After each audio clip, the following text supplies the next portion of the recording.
So here I am in front of one of our Le Sol blocks on the Gimblett Gravels Vineyard in Hawke's Bay.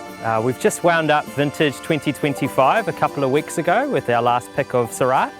And it's been such an awesome and iconic vintage to date. So really happy with some of the flavours that we're seeing already in fermenter and some of the earlier pressed reds. And it's been a really long harvest. So we started picking on the 8th of February with some Chardonnay off the Gimblett Gravels. We had a really hot, dry springtime, so we had really good flowering and a good potential yield. But despite the really cool summer period, we had a really early harvest, which is fantastic. And we've left a little bit of leaf on our Chardonnay as well, so some really fresh, electric Chardonnay in barrel, which is exciting. And with those warmer temperatures in the cellar too, it's been very good for wild ferments, and so we're seeing some really great sort of layers and savoury characters as well. So yeah, really excited for Chardonnay. I think it's going to be a bit of a standout. In a really classic year for Syrah, I think, in 2025.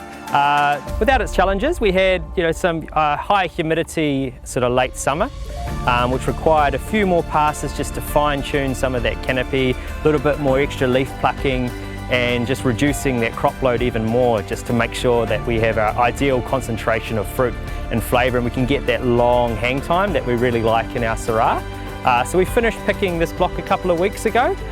So it's still got some fantastic hang time, which is great for giving you sort of those deeper blue, savoury components that we love in the Le Sol. Got some Syrah that have had some great phenolic ripeness, some really good concentration, but at 12.5, 13% alcohol. So that's really ideal and really classic sort of Craggy Range and Hawke's Bay. So we're seeing some lovely sort of red and blue fruits and florals, and so that red licorice underlaid as well. So yeah, really exciting Syrah. And yeah, down in Tamuna, so just in Martinborough, quite similar to Hawke's Bay, where we had quite a warm and dry springtime. So that's left us with more thinner skins on our Pinot, which is quite charming Pinot Noir, but more savoury. We're seeing slightly lower acidities, so really less brooding and less structural, but very charming and elegant. So we're really excited to see those Pinots, which will be a really fun journey to follow through to barrel.